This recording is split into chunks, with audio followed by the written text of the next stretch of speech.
The train rolled slowly through the American countryside, its steel wheels grinding against the rails with a steady rhythm that seemed almost too calm for the men inside. Through narrow slits in the wooden siding, they caught glimpses of something they had not seen in years, maybe ever. Wide open fields stretched endlessly under a pale sky, broken only by distant farmhouses and neat rows of crops that seemed untouched by war. There were no craters, no burned villages, no columns of smoke rising on the horizon. Just quiet, just abundance. Inside the boxcars, German soldiers sat in silence, their uniforms worn and their faces hollow from months or years of fighting. Some stared out at the passing landscape. Others kept their eyes fixed on the floor as if trying to make sense of what they were seeing. Because this was not what they had been told to expect. This was not the image of America that had been fed to them through years of propaganda. They had been told that the United States was soft, divided, and weak, a nation of factory workers who lacked the discipline and endurance of the German soldier. They had been told that Americans relied on machines because they could not fight like real men. And yet here they were, prisoners of that very nation, transported across a land that seemed impossibly vast and untouched by destruction. Somewhere along that journey, a realization began to take hold. It started quietly, passed in low voices between men who had once believed they were part of an unstoppable force, a single idea, repeated again and again, until it became something close to certainty. The Americans have too much. It was not shouted, not declared with drama, but spoken almost with disbelief, as if the words themselves carried a weight the speakers were still trying to understand. Too much industry, too much equipment, too much food, too much fuel, too much of everything that wins wars. And as that thought spread among captured German soldiers, it began to reshape how they understood the war they had been fighting. Because if the enemy truly had too much, then what did that mean for Germany's chances of victory? To understand why so many German prisoners of war arrived at the same conclusion, you have to go back to the battlefields where those beliefs were first shattered, and to the long chain of events that exposed the reality behind America's industrial power. It often began with confusion. On the Western Front in 1944, German soldiers who had survived years of brutal combat against the Soviet Union found themselves facing a different kind of enemy. The Americans did not always fight the way they expected. They were less rigid in their tactics, sometimes appearing disorganized, sometimes cautious to the point of hesitation. But when the fighting began in earnest, something else became clear, something that could not be ignored. No matter how much damage was inflicted, the Americans kept coming. A German infantryman might knock out a Sherman tank with a well-placed shot, only to see another appear in its place, and then another behind it. Artillery barrages would pound American positions. Yet hours later, those same positions would be active again, reinforced and resupplied as if the losses had barely registered. Entire units that should have been crippled by casualties somehow returned to the line with fresh men and new equipment. At first, it seemed impossible. German doctrine had always emphasized efficiency and precision, achieving maximum effect with limited resources. Blitzkrieg itself had been built on the idea that speed and coordination could compensate for material limitations. But now they were facing an opponent for whom material limitations barely seemed to exist. In Normandy, this reality became impossible to ignore. After the landings, German forces launched repeated counterattacks, hoping to drive the Allies back into the sea before they could establish a firm foothold. But every attempt ran into the same problem. The Americans, along with their British and Canadian allies, were not just holding the line, they were building something behind it. Supply depots grew larger by the day. Temporary harbors appeared along the coast, allowing ships to unload vast quantities of equipment even in the absence of a major port. Roads clogged with vehicles stretched for miles, carrying everything from ammunition to fuel to spare parts. And overhead, the sky was rarely empty. For German soldiers on the ground, the constant presence of Allied aircraft became a defining feature of the war in the West. Fighter bombers roamed freely, attacking anything that moved during daylight hours. Convoys, tanks, even individual soldiers could become targets. Movement itself became dangerous, forcing German units to operate at night or under cover whenever possible. But it was not just the danger that stood out. It was the sheer number of aircraft. Again and again, German reports mentioned the same thing. There were always more planes. No matter how many were shot down, more appeared. The sky seemed to belong entirely to the enemy. And the same pattern repeated on the ground. American artillery, in particular, left a lasting impression on German troops. It was not just accurate, though it often was. It was responsive. Requests for fire support could be answered quickly, sometimes within minutes, and the volume of fire that followed could be overwhelming. German soldiers who had grown accustomed to carefully rationed ammunition found themselves under barrages that seemed almost limitless. One prisoner later described it simply: "The Americans never seemed to run out." This realization was not confined to a single battle or a single unit. It spread across the Western Front, reinforced by countless small experiences that all pointed in the same direction. A destroyed tank replaced within days. A depleted unit brought back to strength with fresh reinforcements. A supply line that never seemed to falter, and slowly the idea began to take root. The Americans have too much. For many German soldiers, this was not just an observation, it was a turning point, because it challenged one of the core assumptions that had underpinned their understanding of the war. They had been taught to believe in the superiority of German arms and German organization. They had been told that their enemies were inferior, that victory was a matter of time and determination. But now, faced with an opponent whose resources seemed almost inexhaustible, that belief became harder to sustain. The contrast was especially stark for those who had served on the Eastern Front before being transferred west. There, the war had been defined by extremes: vast distances, brutal conditions, and an enemy that relied on sheer numbers to compensate for heavy losses. The Soviet Union had been seen as a crude but dangerous opponent, capable of absorbing punishment on a scale that defied comprehension. Yet, even in that context, the Americans appeared different. They did not rely on human waves or reckless assaults. Instead, they brought firepower, mobility, and an industrial base that allowed them to sustain operations at a level that seemed almost detached from the realities of war as the Germans understood it. Trucks were everywhere, moving supplies forward and evacuating the wounded with a speed that German units could rarely match. Tanks arrived not just in numbers, but with reliable maintenance and logistical support that kept them in action. Even something as simple as food became a point of comparison, with American rations often described as plentiful and varied, a stark contrast to the increasingly limited supplies available to German troops. These details might seem minor on their own, but taken together, they painted a picture that was difficult to ignore. And as the war dragged on, that picture only became clearer. By late 1944, Germany was fighting on multiple fronts under increasing pressure, and the strain on its resources was becoming impossible to hide. Fuel shortages limited the movement of armored units. Ammunition had to be conserved. Replacement equipment was often delayed or unavailable. Units that had once been elite formations found themselves under strength and under-equipped. In this context, the contrast with the Americans became even more pronounced. German soldiers who had once taken pride in their ability to do more with less now found themselves facing an enemy that did not have to make the same compromises. And that difference began to shape their expectations, not just about individual battles, but about the outcome of the war itself. Because if one side could replace its losses quickly and the other could not, then the long-term balance was already decided. This was not an official conclusion, not something openly discussed in briefings or orders. But it spread quietly among the ranks, carried by shared experience and reinforced by what they saw with their own eyes. The Americans have too much.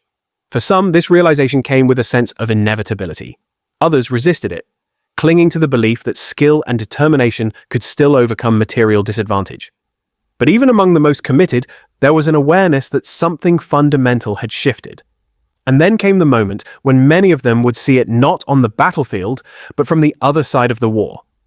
Capture. For a German soldier, being taken prisoner by American forces often meant an abrupt transition from the chaos of combat to a level of order and stability that felt almost surreal. The immediate fear of death was replaced by uncertainty about the future, but also by a strange kind of relief. The fighting was over, at least for them. They were disarmed, processed, and then moved to collection points where they joined other prisoners, sometimes in numbers that stretched into the thousands. From there, they would begin a journey that few of them had ever imagined, across an ocean to a country that had until then existed only as an abstract enemy. The United States. The voyage itself could be long and uncomfortable, but for many, it was also their first sustained exposure to the scale of American logistics. Ships capable of transporting thousands of prisoners at once, supplied with food and medical care, moving across the Atlantic with a regularity that hinted at something much larger behind the scenes. And when they arrived, that impression only deepened. They were transported by train, across a landscape that seemed almost untouched by war, passing through towns and cities that showed no signs of the destruction that had become so familiar in Europe.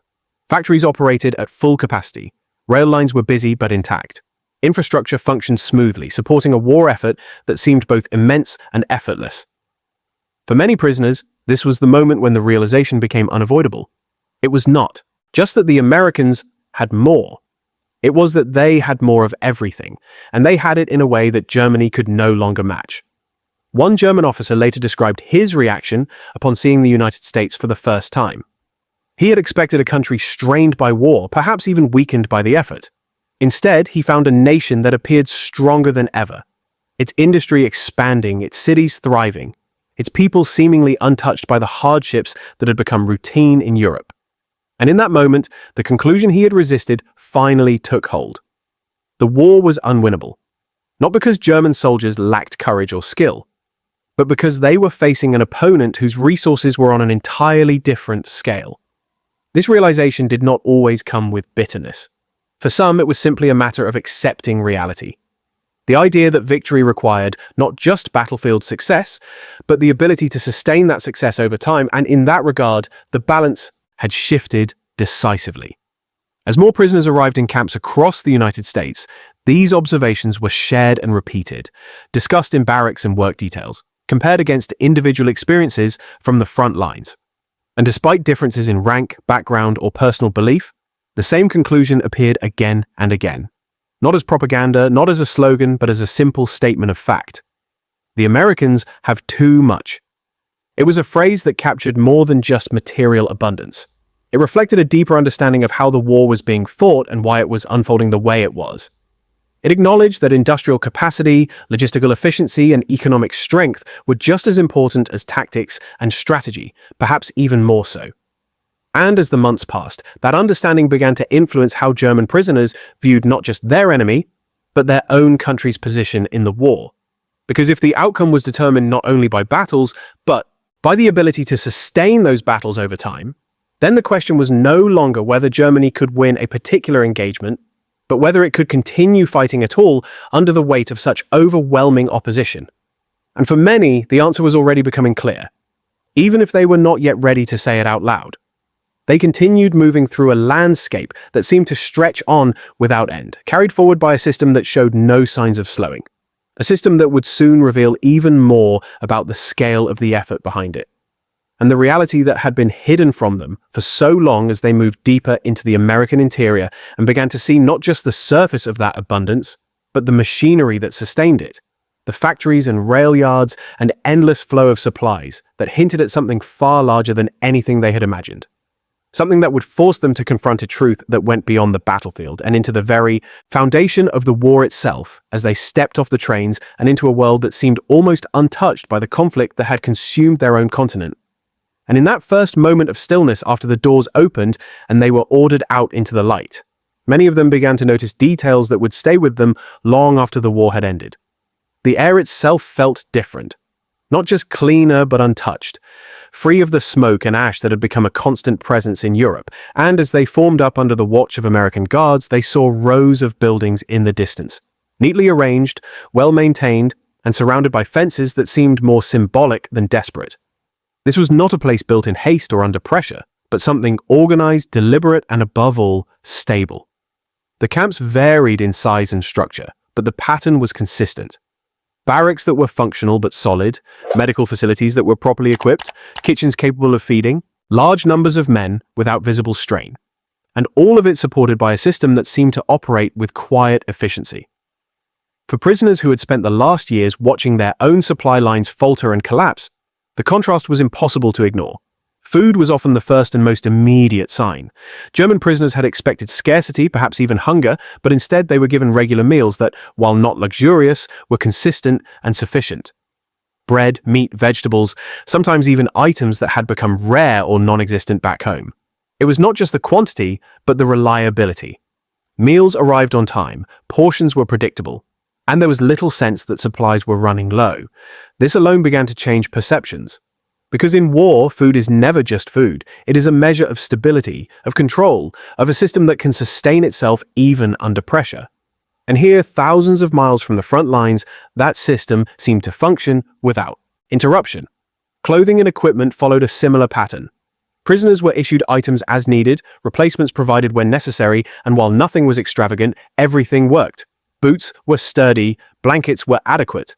Medical care, when required, was available in a way that many German soldiers had not experienced in months.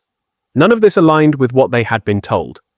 The image of America as a fragile, indulgent society began to unravel piece by piece, replaced by something far more unsettling.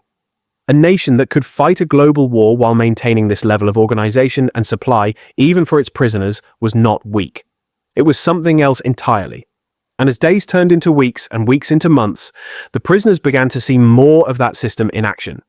Many were assigned to work details, sent out from the camps to farms, factories, or infrastructure projects where labor was needed. These assignments were not without restrictions, but they provided a wider view of the country beyond the fences, and what they revealed only reinforced the same conclusion. American agriculture, for example, left a deep impression. Fields stretched across vast areas, cultivated with machinery that was both efficient and plentiful. Tractors, harvesters, and trucks operated in numbers that seemed excessive by German standards, reducing the need for manual labor and increasing output to levels that were difficult to comprehend. Even in wartime, production continued at a scale that suggested not just sufficiency, but surplus. Farmers spoke casually about yields, about shipments, about feeding not just their own population, but supporting the war effort overseas. And for German prisoners who had seen food shortages become a constant concern, this casual abundance was striking. It was not just agriculture. In industrial areas, the same pattern emerged. Factories operated with a rhythm that suggested continuity rather than desperation.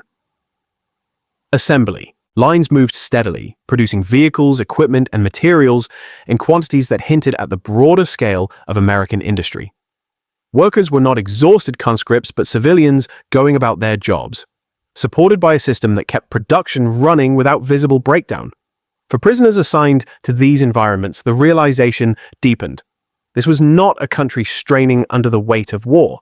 It was a country expanding because of it. The implications were difficult to ignore.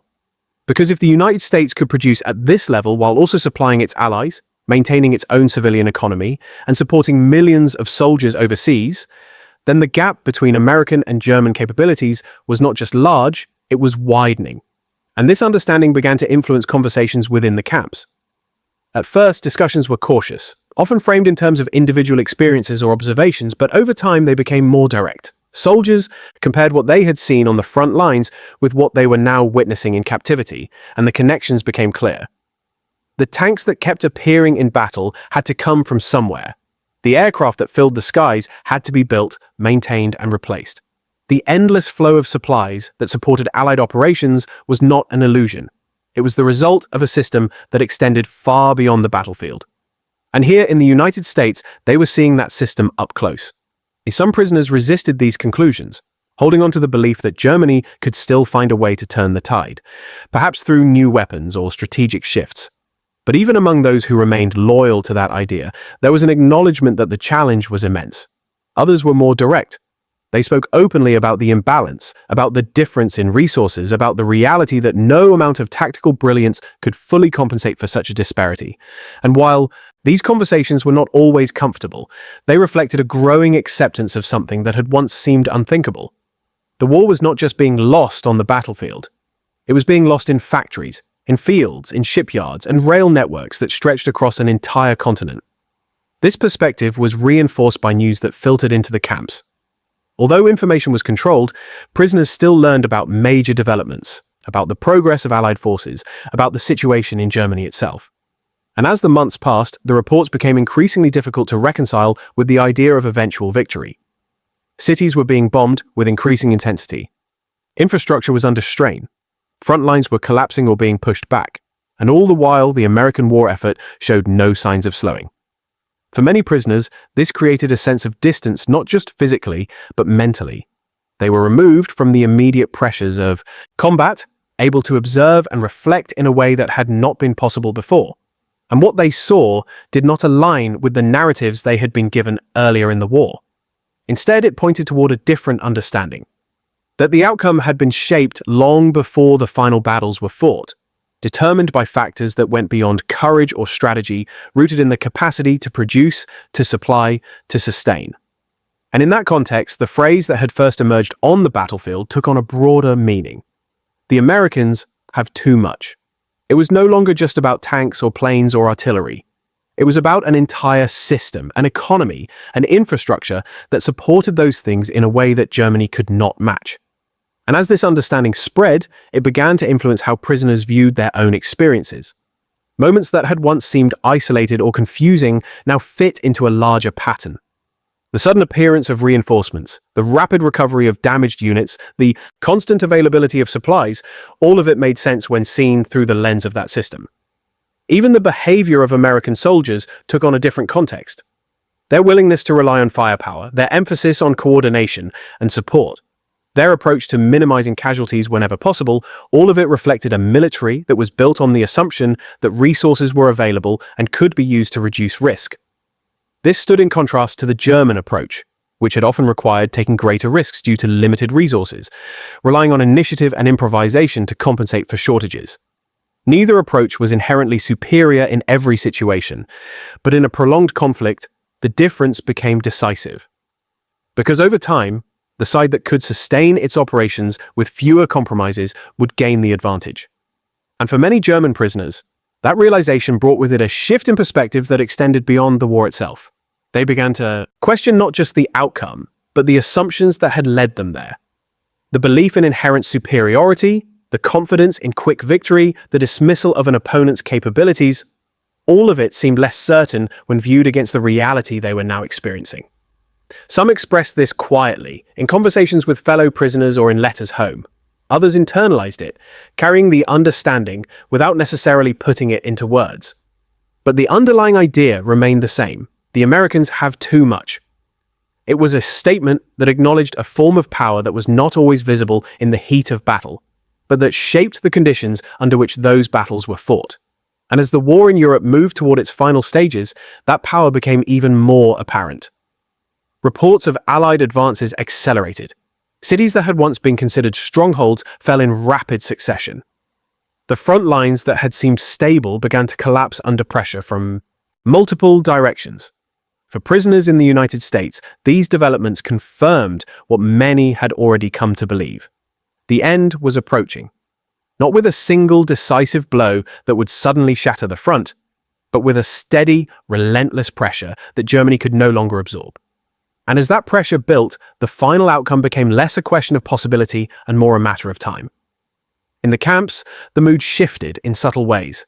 There was still discipline, still routine, but beneath it there was a growing awareness that the war they had been part of was slipping beyond recovery. Letters from home, when they arrived, carried hints of hardship that could no longer be dismissed. Bombing raids had become a constant reality. Supplies were scarce. Entire cities were changing under the weight of destruction. And all the while, the contrast remained. Here in the United States, production continued. Food was available. Infrastructure held firm. Life, though shaped by war, moved forward with a sense of continuity that seemed almost unreal when compared to the situation in Europe. For many prisoners, this contrast did more than confirm the likely outcome of the war.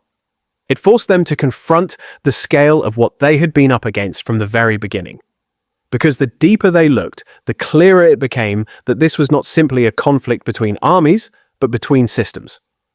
On one side, a nation that had mobilized its entire industrial and economic capacity without losing its internal stability, that had turned factories into engines of war while keeping its population supplied, that had built ships, planes, tanks, and trucks in numbers that transformed the battlefield into something entirely different from what had been seen in earlier conflicts. On the other, a country that had pushed itself to the limit, that had relied on speed and precision to compensate for fewer resources, that had achieved early victories but struggled to sustain them. As the war expanded and demands increased, the imbalance had always been there, but it had not always been visible. Now it was undeniable.